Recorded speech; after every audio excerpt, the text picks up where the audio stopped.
Meus queridos, eu quero ler um texto na sequência do que nós falamos no domingo passado. No domingo passado eu li Lucas no capítulo 6, o texto simples de Jesus que anuncia que a gente discerne a qualidade da semente e da árvore pelo fruto. Li Gálatas, capítulo 6, sobre o fato de que aquilo que o homem semear, isto também ceifará. E li o texto de Romanos, no capítulo 2, que nos fala a mesma coisa. Quem semeia para a carne, da carne colherá corrupção e tudo que daí decorre. Quem semeia para o Espírito, colhe honra, glória, imortalidade, vida eterna, porque isso é que daí decorre.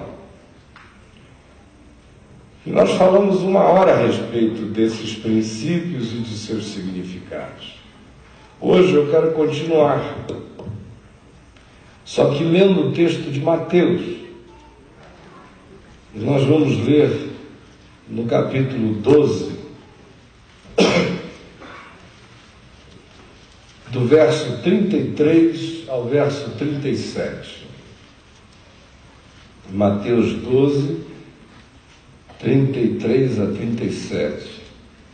Vale lembrar que no contexto antecedente, os religiosos de Israel vinham falando besteira após besteira a Jesus.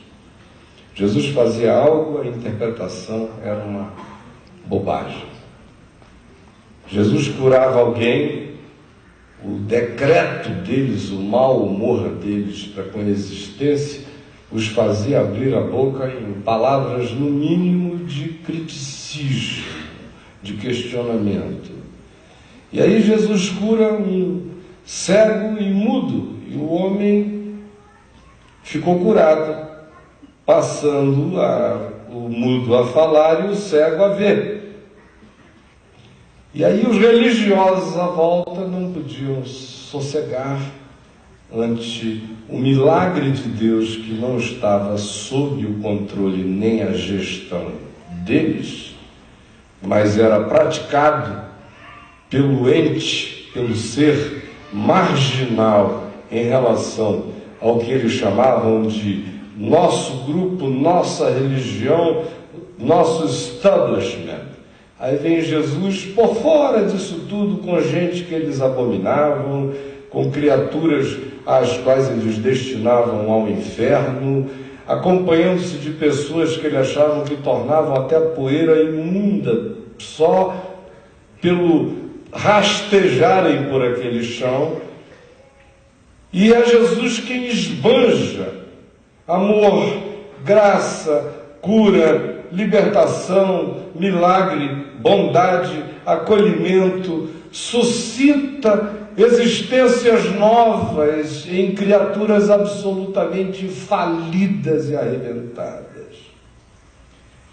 Mas eles não se contentam com isto.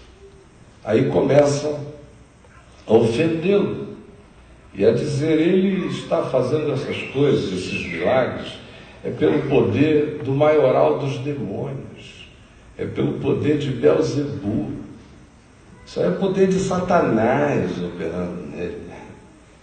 Aí Jesus disse: olha, cuidado, muito cuidado, porque qualquer loucura que vocês falem contra o Pai terá perdão. Qualquer loucura que vocês falem contra o Filho terá perdão. Mas quando vocês conscientemente virem algo como o que eu estou fazendo, curando pessoas, libertando-as, e vocês veem graça de Deus também entre vocês, porque muitos dos que me antecederam, dos filhos de vocês mesmos, oraram com doentes que foram curados, expeliram demônios, porque Deus é bom. Mas mesmo sabendo que Deus faz assim, em vendo isto acontecer pelas minhas mãos de maneira sobeja, só porque vocês não têm o controle sobre isso, vocês dizem que essa obra é uma obra do diabo. Quem está agindo aqui é o Espírito Santo. Tome cuidado, porque vocês nem têm essa convicção, ao contrário, vocês sabem que Deus está em operação. Mas o interesse de vocês é maior do que o interesse de Deus. O lugar de poder que vocês ocupam para vocês é mais importante do que a glória de Deus. O amor que vocês têm pelo status que vocês mantêm, que acham que está sendo relativizado pelo fato de que eu curo e vocês não.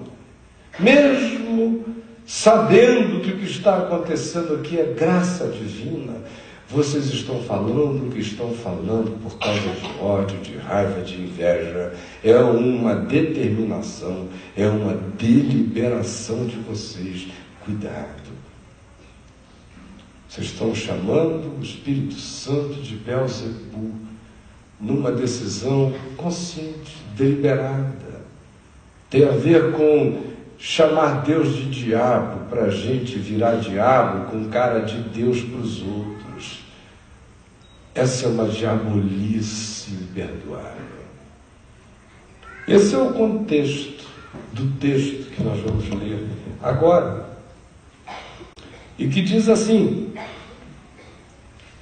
verso 33, ou fazei a árvore boa e o seu fruto bom, ou a árvore má e o seu fruto mau, porque pelo fruto se conhece a árvore. Raça de víboras, como podeis falar coisas boas sendo maus? Porque a boca fala do que está cheio o coração. O homem bom tira do tesouro bom coisas boas, mas o homem mau tira do tesouro mau coisas más. Digo-vos que de toda palavra frívola, tola, boba, que proferirem os homens, por mais frívola e tola que seja, dela darão conta no dia do juízo, no dia da luz absoluta da verdade total. Porque pelas tuas palavras tu serás justificado, e pelas tuas palavras tu serás condenado, como Paulo diz: se com a tua boca tu confessares a Jesus como Senhor e no teu coração tu creres que Deus o ressuscitou de entre os mortos, tu serás salvo, porque com o coração se crê para a justiça e com a boca se confessa a respeito da salvação. Outra vez, só que agora pela mente, pela pena, pela expressão de Mateus e não de Lucas, como nós vimos na semana passada, nós estamos diante do tema da semente. A semente, a árvore e o fruto são um. Não dá para a semente ter uma natureza, a árvore que dela decorrer possuir outra natureza, e a semente e o fruto que daí for produzido sair com uma terceira natureza ainda. Por isso Jesus, de maneira esmagadora, diz: não se colhem uvas de espinheiros, nem nos abrolhos são colhidos figos. Quem planta espinho, colhe espinho. Quem planta abrolho, colhe abrolho. Quem planta videira, colhe uva. Quem planta figueira, colhe figo. E ele disse que ninguém teria o poder de alterar este processo na existência. E todo aquele que acha que consegue ser o Houdini existencial, capaz de fazer um malabarismo ou truque que engane a existência, ficará cara a cara com a realidade absoluta de Deus, acerca da qual Paulo diz: não vos enganeis, de Deus não se zomba, porque pensar que você pode semear espinho e colher uvas, de que você pode semear abrolhos e colher figos, é zombar daquele que criou as coisas conforme a sua própria natureza. Por isso não adianta semear o que é mal, dedicar-se à oração, ao jejum, à religião, à moral, à ética, ou à caridade, ou a uma ONG, ou a uma boa ação agendada naquela agendazinha mesquinha de perversidades que você tem, e achar que Deus vai se internurar e ser seduzido pela departamentalização da sua maldade, que tentou criar um paraíso fiscal de uma bondadezinha safada, e que por causa do dízimo que você botou ali, ou do dinheiro que você deu acolá, ou da moedinha que você jogou para um desgraçado ante cujo lado você passou, que isso ungiu a sua existência miserável para chegar em casa e derramar todos os seus espinhos, para arrebentar o mundo com a sua desgraça, com o seu mau humor, com o seu mau olhar, com a sua interpretação estranha, com os seus caprichos impostos, com o seu egoísmo transformado em despotismo e em tirania, com a sua determinação de controlar a existência de tal modo que você reserve áreas para manobra técnica de maldade enorme na sua vida e acha que comprou esse pedágio porque cometeu o auto-engano de algumas supostas boas ações. É rir de Deus, é brincar com a realidade. É semear espinho e fazer uma oração: Senhor da glória, aleluia. Coloco aqui ao lado, inclusive, o meu dízimo, para que tu abençoes esse espinho, e eu tenho muita fé em ti. Aliás, eu decreto, eu declaro, eu semeei espinhos, mas em nome de Jesus, pela palavra da minha autoridade, eu declaro que vai nascer uva na minha vida. Aí nesse momento você está pronto para virar evangélico.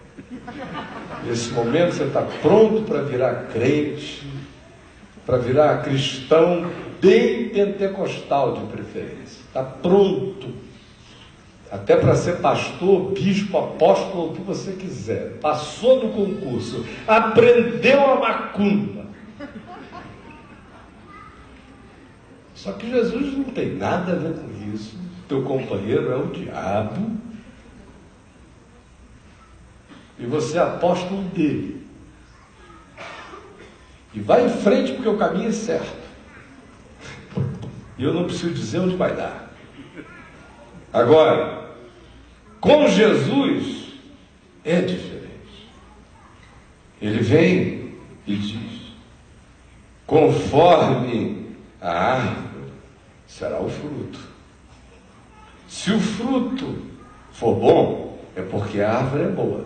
Se a árvore é boa, o fruto será bom. Se a semente é boa, a árvore será boa, o fruto será bom. Se a semente é má, a árvore será má, o fruto será mau.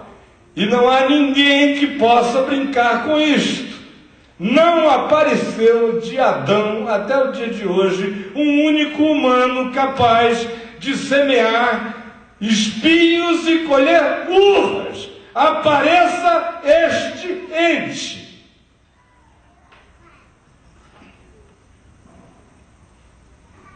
Ninguém brinque com isto, ninguém zombe disto, é zombar de Deus pensar de outra forma. Jesus diz: se a árvore é boa, o seu fruto é bom, se a árvore é má, o seu fruto é mau. Porque pelo fruto se conhece a árvore. Aí você fica pensando que o fruto é essa sua agenda ocupada, essa sua neurose missional, essa sua angústia social.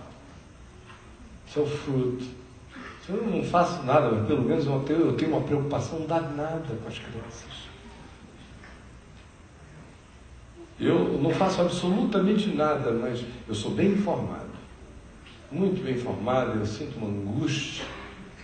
Hoje em dia a angústia serve para justificar o coração de quem não faz nada. Aí o cara se angustia.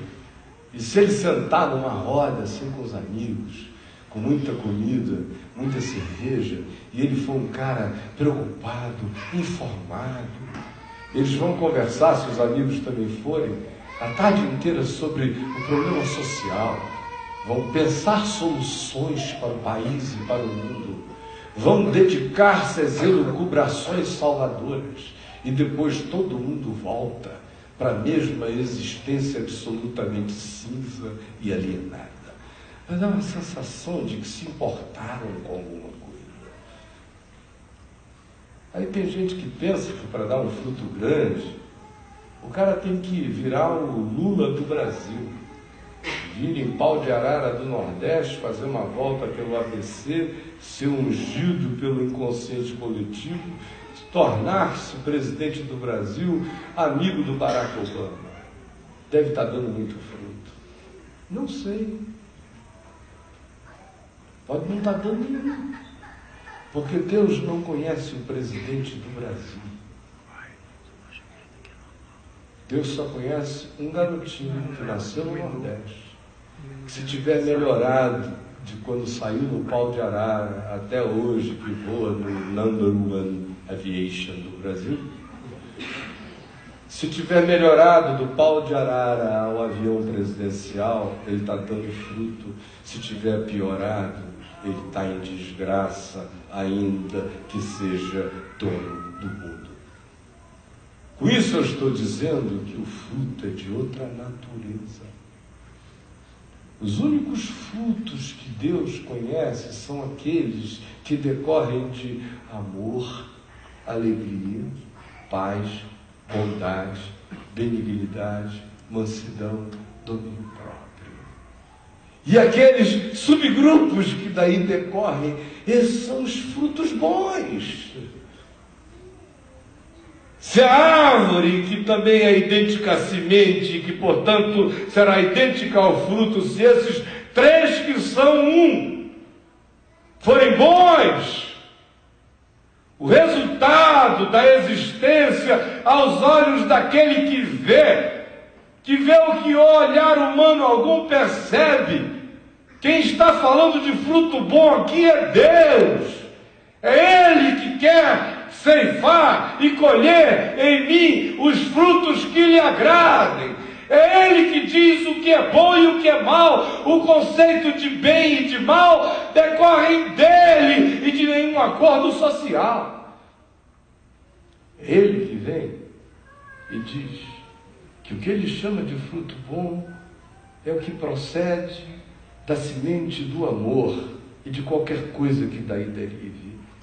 O que procede como fruto mau é aquilo que, em estando plantado como determinação no coração do homem, vai produzir todas as coisas que gerarão ódio, amargura, inveja, ressentimento, descontrole, autoindulgência, culto ao ventre, adoração ao próprio capricho, vontade egolátrica de satisfazer a todas as pulsões, não importando a direção, se machuca alguém, se machucará terceiros, não importa.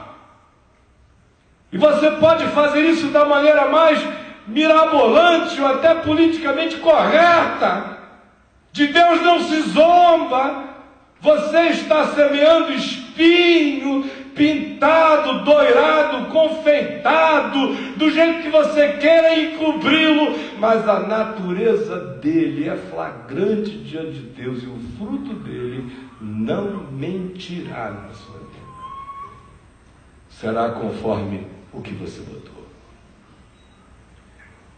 O extraordinário de tudo isso é que Jesus vem e nos dá um medidor, um avaliador, pelo qual a gente pode verificar o significado bem essencial do que está posto dentro de nós, da natureza do que está se desenvolvendo na gente, se é bom ou se é ruim. Raça de víboras, como podeis falar coisas boas sendo maus? Vocês lembram que eu disse que a tudo que Jesus fazia, a resposta deles, especialmente dos religiosos, acompanhando-o de maneira canina e persecutória, era o criticismo ou até mesmo a blasfêmia. O que está em jogo aqui é o derramar de palavras. Aí Jesus diz: como é que vocês poderiam de fato falar qualquer coisa boa se vocês são gente ruim?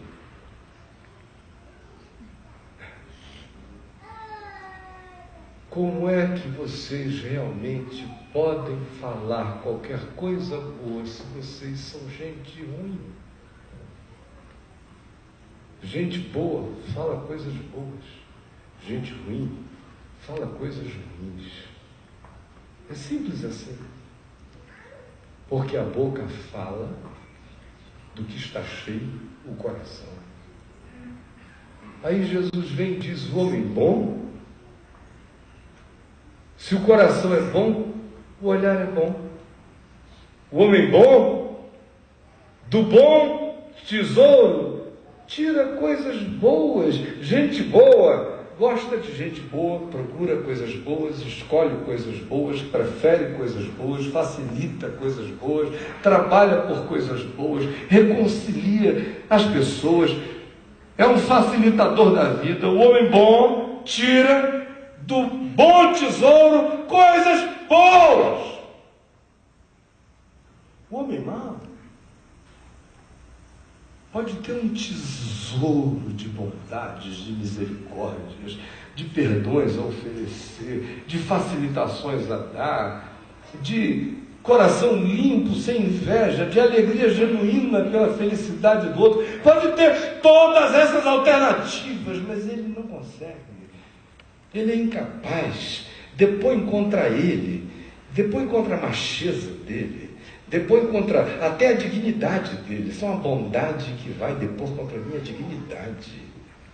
Tudo depõe contra ele. E as escolhas que ele faz são mesquinhas, perversinhas, com lembretezinhos ferininhos. A melhor bondade dele faz sangrar.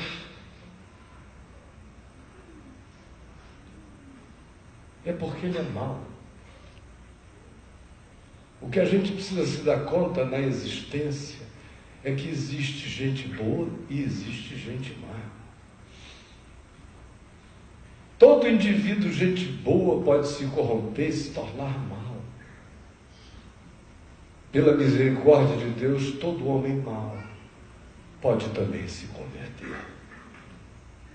Aqui não está em questão quem sendo uma coisa pode virar outra, quem sendo a outra pode virar esta aqui. O que está em questão aqui é quem você é agora, hoje, já. Jesus não discute alternativas, ele só trata de decisões, num dia chamado hoje, num momento chamado agora. Ontem já não é, amanhã não chegou, a única existência e tempo que eu tenho disponível para ser eu é agora. Por isso, ele vem e chama tudo para este momento. Manda a gente olhar para o coração agora. Não me interessa se você já foi um cara legal. Eu já vi muitos caras legais se tornarem diabos. Como já vi muitos diabos se transformarem em homens de verdade. Jesus não quer saber de onde você está vindo, para onde você está indo. Ele encontrou você aqui e o diagnóstico tem a ver com o dia de hoje. No dia de hoje a questão é: quem é você? Em que baú você está metendo a mão? Que recursos você recorre a eles? Quais são os instrumentos hoje, agora, neste dia, no seu estado mental, com as decisões deste momento chamado hoje? Quais são as propensões do seu ser? Aonde você mete a mão? No tesouro da graça de Deus ou na cumbuca das armadilhas? Onde é que você está metendo a mão? Isso tem a ver com o que você está escolhendo para semear. Tudo tem a ver com tirar daqui, jogar ali e depois viver com as consequências. Não só aquelas que a gente produz de desgraçadas na vida dos outros e que voltam sobre nós como um efeito bumerangue potencializado, poderoso. Mas até mesmo aquele mal anterior, já suicida, que a gente comete, toda a ação contra o outro, antes de tudo é a ação contra mim. E ninguém se engane, ninguém brinque com isso, porque é assim que é. Digo-vos que de toda palavra frívola, e aqui Jesus associa a grande quantidade de semeadura que a gente faz, de sementes que a gente semeia, ao derrame do nosso falar, do nosso pensar, do nosso cogitar. Lembram que no início de tudo eu disse que a questão começa com a blasfêmia contra o Espírito Santo?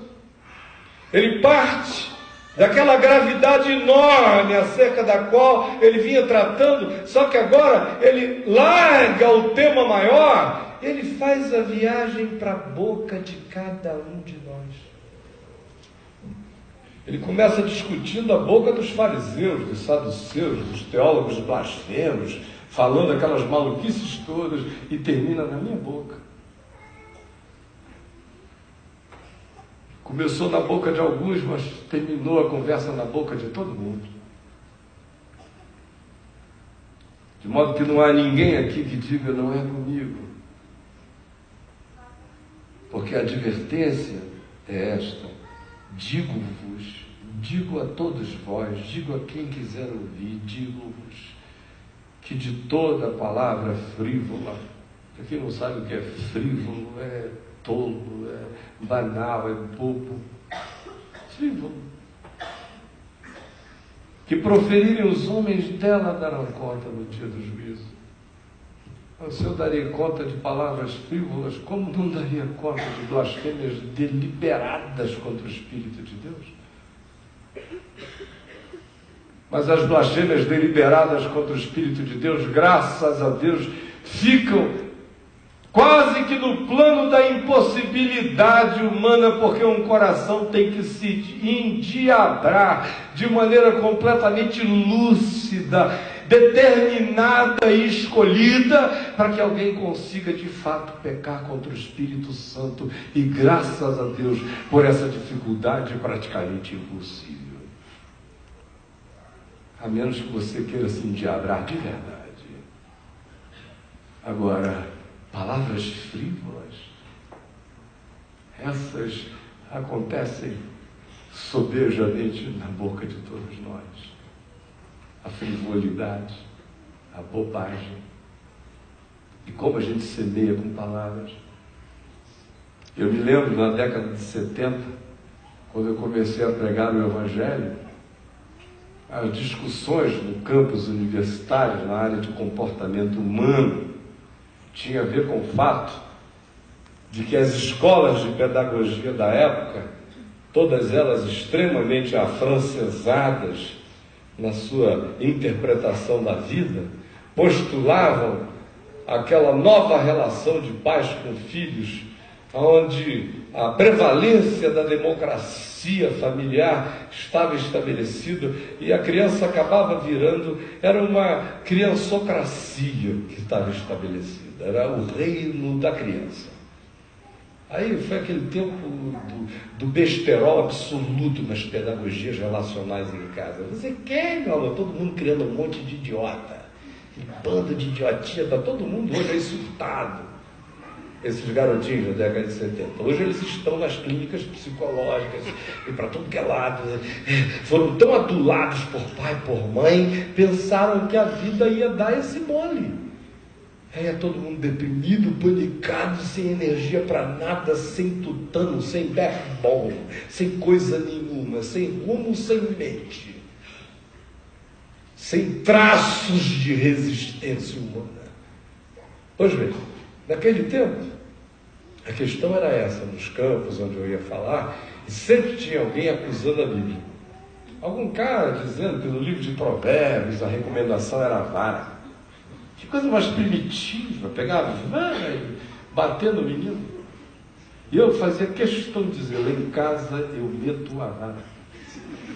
Eles ficavam me olhando, não podiam me chamar de burro, nem de ignorante, nem de nada. E eu dizia, é na vara que vai lá em casa. É na vara. Mas é na vara mesmo. Varinha. Eu apanhei, não tem um trauma. Um trauma. Apanhava todo dia. Porque eu gostava, fazia parte do rito de passar. Chegar todo sujo, melado, 7 horas da noite, com a minha avó gritando louca. Cai fora!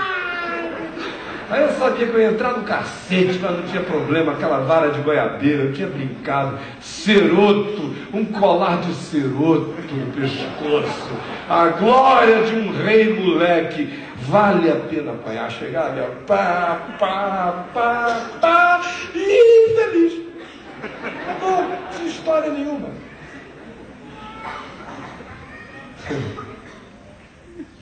Meus meninos, conversa, explica.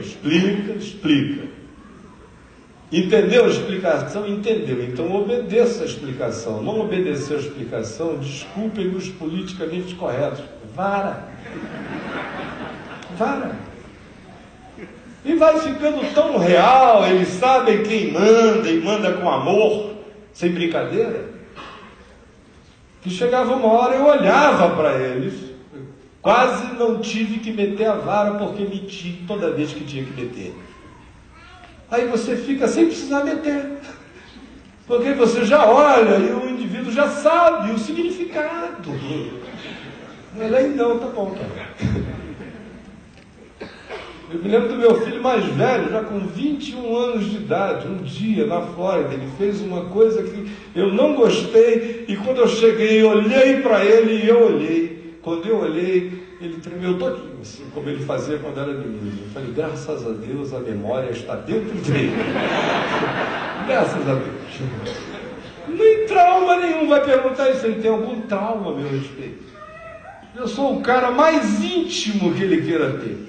Para qualquer coisa ele já mostrou que eu já provei que sou. Agora, eu sou o pai, ele é o filho. Usei a vara. Eu só não golpeei a nenhum deles com palavras.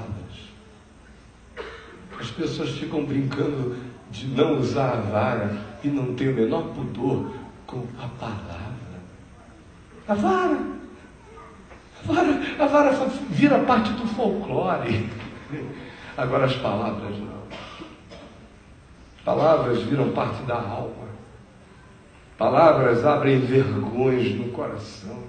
Palavras instilam autoimagens bruxificadas no coração de alguém. Palavras emburrecem uma criança com potencial, até para genialidade, se for o caso. Palavras prostituem uma menina pura e simples pela repetição contínua do desvalor dela, cometido por um pai, por uma mãe, ou pelo conjunto familiar. Palavras produzem câncer, palavras geram doenças diversas do corpo, na alma, na pele. Tem gente que é adoecida por palavras desde que nasce.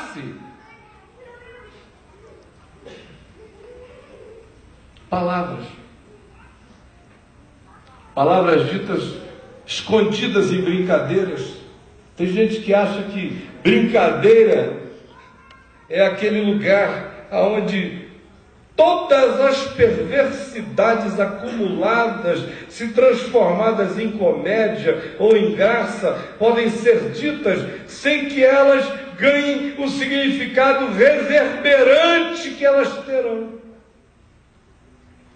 Aí são os palhaços das denúncias brincalhonas, são de fato os espiões da maldade, são de fato os ninjas da perversidade, se vestem todinho de brincadeira para enfiarem suas setas mais profundas e saírem passando a mão na cabeça do outro e dizendo: só estava brincando com você, rapaz, não é isso sério não. Mas vai ficando. Eu já briguei muito na rua, quando eu era menino e jovem, até me converter. Foi a conversão que parou o processo. Então esse negócio de bater, de apanhar, de dar, de levar, de quebrar, de não sei o que, isso aí eu nasci sem essa questão. Vamos lá. É coisa de homem. Embora não seja, isso era a minha ilusão. No entanto, eu não tenho um único trauma de nenhum desses choques, e eu duvido que haja alguém traumatizado por algum desses embates. Agora, eu encontro amigos de muito tempo atrás que me diziam: você sabe aquele dia que nós estávamos conversando, eu, fulano e Beltrano? E como, graças a Deus, eu tenho uma boa memória, frequentemente eu lembro. E vejo que o indivíduo ficou impressionado com alguma coisa que foi dita acerca dele, uma interpretação que foi feita sobre ele, alguma coisa que se mencionou sobre um insucesso dele, ou sobre uma suposta dificuldade dele em alguma área, mas que, em sendo mencionada com aquele espírito, com aquela energia, daquele jeito, introjetou no indivíduo e fixou nele a certeza de que ele era assim, transformou aquilo num karma, e a existência do indivíduo ficou deste tamanho. São palavras. O universo foi criado pela palavra de Deus. Nós também criamos mundos e mundos e mundos pela palavra. Tiago diz que pela palavra a gente tem o poder de mudar o curso da existência de um ser humano e a nossa própria existência. Alguém pode estar fazendo um caminho bonito e você, tomado de inveja, cria, a partir de similitudes, proximidades, uma historinha, joga, para alguns cola, se colar. Às vezes o indivíduo em quem foi colado, sendo fraco, nunca mais será o mesmo na existência. Você abismou a vida de alguém, porque simplesmente transformou a mesquinharia de seus sentimentos numa palavra que no coração de um ser fragilizado deu uma guinada de morte na vida dele.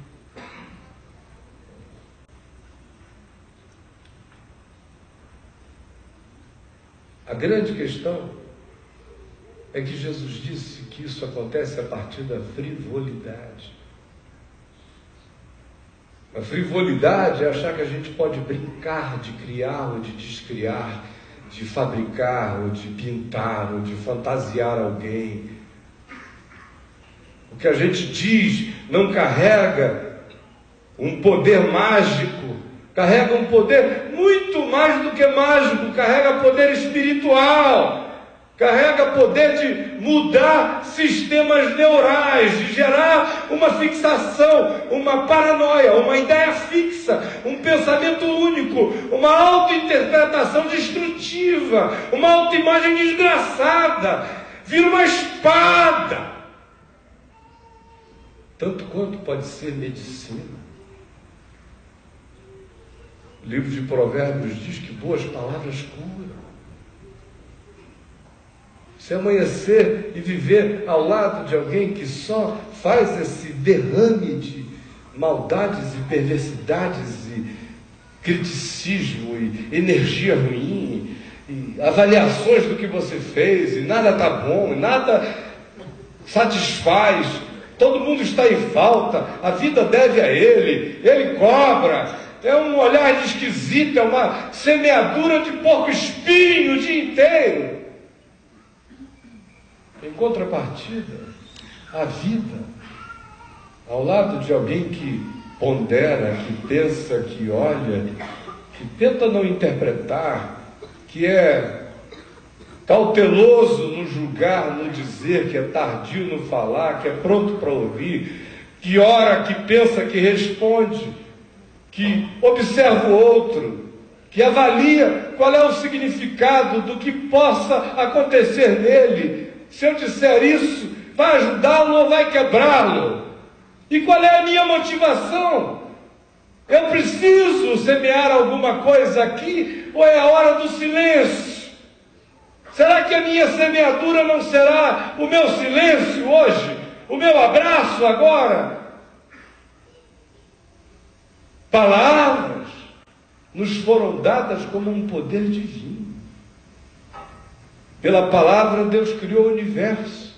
Pela palavra eu curo, pela palavra eu mato, pela palavra eu erro, pela palavra eu destruo, pela palavra eu me ofereço, pela palavra eu me contenho, pela palavra eu abro portas, pela palavra eu levanto muralhas de proteção, pela palavra eu produzo unguento, pela palavra eu produzo feitiço, pela palavra eu gero estímulo ao fazer, pela palavra eu posso paralisar e tornar tetraplégico um ser, pela palavra eu posso ver suscitarem-se esperanças onde não existiam, pela palavra eu posso ver esperanças morrerem onde elas abundavam.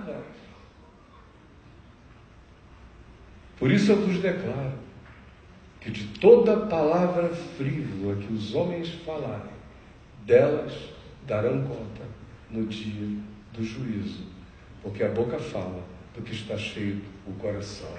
Pelas tuas palavras tu serás justificado, pelas tuas palavras tu serás condenado.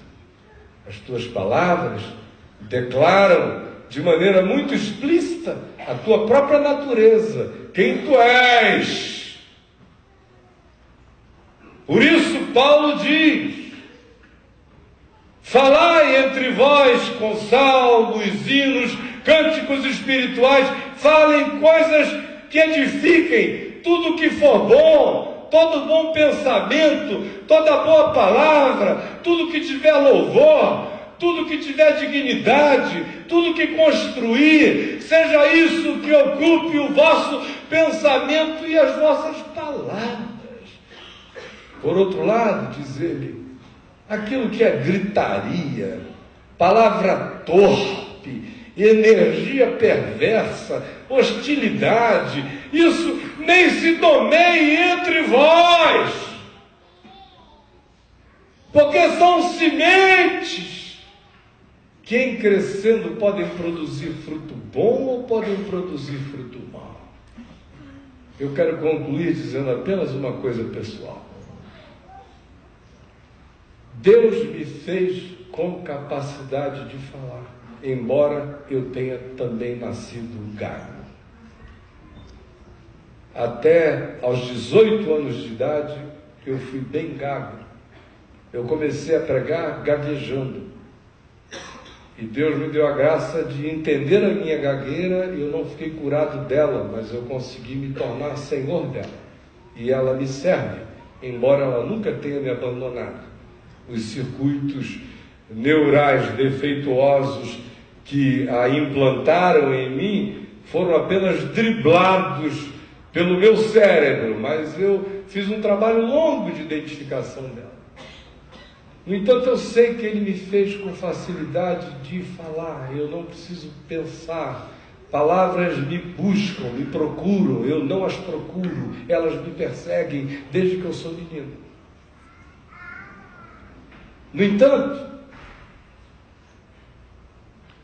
eu dou muitas graças a Deus por ter sido criado numa família onde palavras eram consideradas coisas seríssimas, mesmo antes de meu pai se converter. Era uma sabedoria da consciência do meu avô e dos que os precederam a respeito da dignidade do uso de palavras. Para não se machucar pessoas com palavras. Para não se alejar pessoas com palavras. E o interessante é que eu, depois de convertido, passei a dar muito mais atenção a cada palavra que eu dizia. Não ao português, não à literatura, ao significado delas. Passaram a ser instrumentos muito claros para mim. Embora eu nunca tenha dado nenhum tipo de dedicação ao mundo das palavras, elas sempre me vieram porque me perseguiram, mas encontraram em mim um pouso de conforto. Eu gosto delas. Você pensa com palavras. Você pensará tanto melhor quanto mais palavras você tiver para conectar a própria produção do pensamento ainda não expresso em palavras, será todavia produzido em palavras. E se você tiver palavras para pensar o que pensa, você vai poder expressar com precisão maior para você mesmo. E quanto mais você expressar com mais precisão a você próprio, o seu próprio pensamento, mais se desencadeará o processo de um pensar límpido. Por isso, pensamento e palavra são gêmeos. Mas eu notei, no curso da vida, algumas palavras que se tornaram prevalentes no meu dicionário psicológico. Na década de 70, por exemplo, provavelmente a palavra mais forte e intensa da minha boca fosse a palavra fé.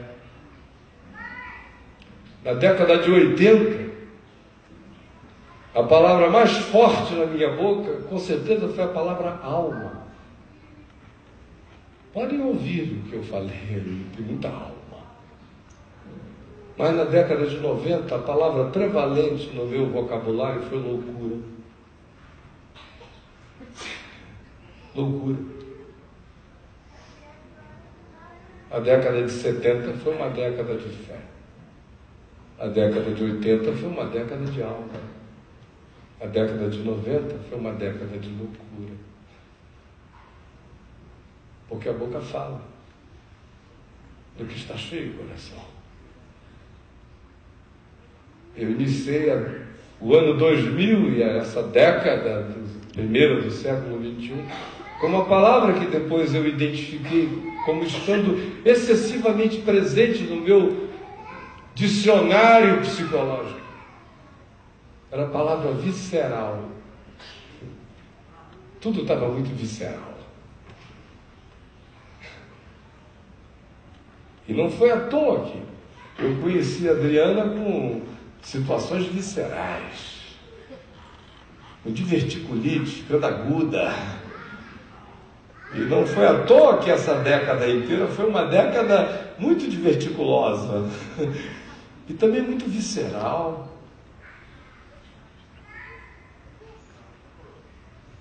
O que eu estou dizendo a você é que a boca realmente fala do que está cheio o coração. Sendo que, como eu quero ser um homem bom, a minha vida toda eu não quero estar bom, eu quero ser bom. E quero tirar do bom tesouro coisas boas. Eu quero escolher no depósito dos meus pensamentos, sentimentos, expressões, o que houver de melhor, para derramar sobre todos. E não tem sido nem um pouco difícil, porque o coração está cheio de muitas coisas boas, e sempre esteve, mesmo nos piores dias do passado. No entanto, eu sei que quando uma palavra começa a ficar muito frequente na nossa boca, é porque ela está muito frequente no nosso coração, para o bem ou para o mal. E por isso, conquanto Jesus não esteja falando de palavras soltas, mas da construção do pensamento, a minha atenção hoje vai até para palavras soltas que fiquem querendo tornar-se recorrentes demais, para que elas não fixem nenhum padrão de sentimento, porque a cada palavra que eu uso, o meu cérebro a interpreta, a interpretação deflagra um processo psíquico, orgânico, total em mim. Por isso até a palavra solta me precisa ser bem escolhida, muito mais ainda o pensamento. Porque eu não semeio para o lado de fora, como eu disse, a semente, a árvore e o fruto são um só. Alguém pode estar comendo do meu fruto mal, ou eu posso estar semeando a minha má semente nele, mas o problema é que eu sou assim. E se eu sou, o mal está em mim.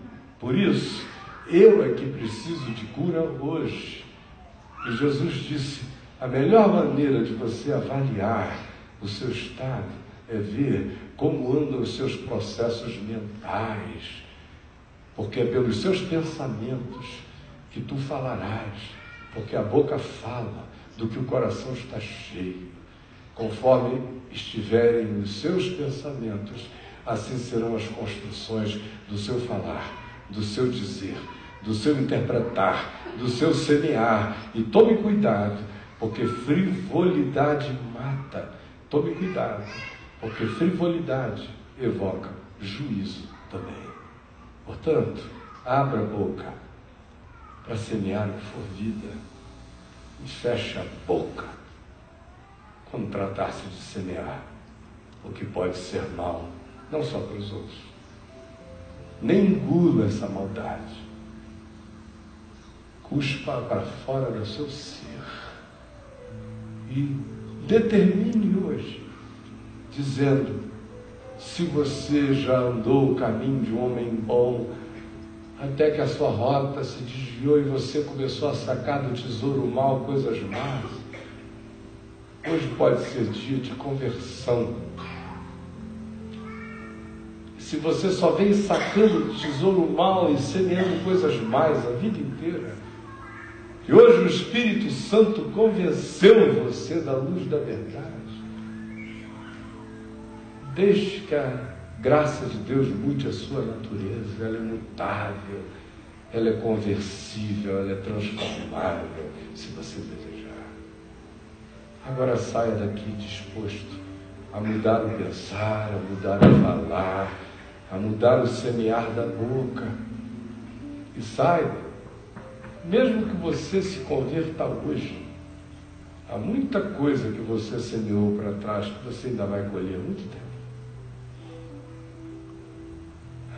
Não tem magia. Você vai ter que aprender a ser bom colhendo o mal que você fez. e consertando agora nas suas novas veredas com a sua nova semeadura. Mas essa é a boa nova do Evangelho. Jesus não chamou ninguém de Gabriel e não disse: eu nasci assim, vou morrer assim, vou viver assim, sempre Gabriela. Dá para mudar agora? E ele diz que tudo começa com uma coisa simples: aquele que me confessar diante dos homens, também eu confessarei diante do meu Pai que está nos céus. Aquele, porém, que me negar diante dos homens, também eu negarei diante de meu Pai que está nos céus. A primeira confissão da boca que abre a porta de tudo para a vida é dizer: Jesus, Tu és o meu Senhor. E eu quero que Tu sejas Senhor dos meus processos mentais. Eu não quero mais pensar a minha vendetta, eu quero pensar conforme o mandamento do amor. Eu não quero mais interpretar conforme as minhas paranoias, nem as minhas loucuras. Eu quero ter um olhar limpo, quero deixar o outro contar a história dele. Eu quero pedir que Tu tires de mim esses vícios de maquinação, de manipulação, de uso do outro. E quero pedir que Tu venhas limpar a minha boca. E aqui eu falo de muito mais do que do palavrão que você diz, que também é desnecessário, com tanta palavra boa para usar. Por que você escolhe só porcaria para dizer? Mas, sobretudo, a palavra torpe não é feita de letras, ela é feita de energia. Por isso, palavra é espírito, palavra é energia. Se a palavra é frívola, é porque o espírito ficou frívolo. O que está sendo julgado é a frivolidade de ser, é a frivolidade de existir, é a inconsequência de ser, que Jesus diz vai ser julgada. Não brinque, ser não é a questão, é o privilégio. Por isso, seja para Deus, seja para o bem. Vamos ficar em pé e vamos orar.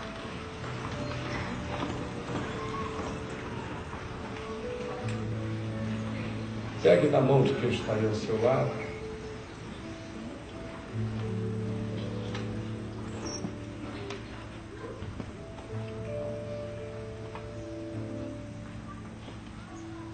Domingo que vem, todo mundo aqui trazendo alguém.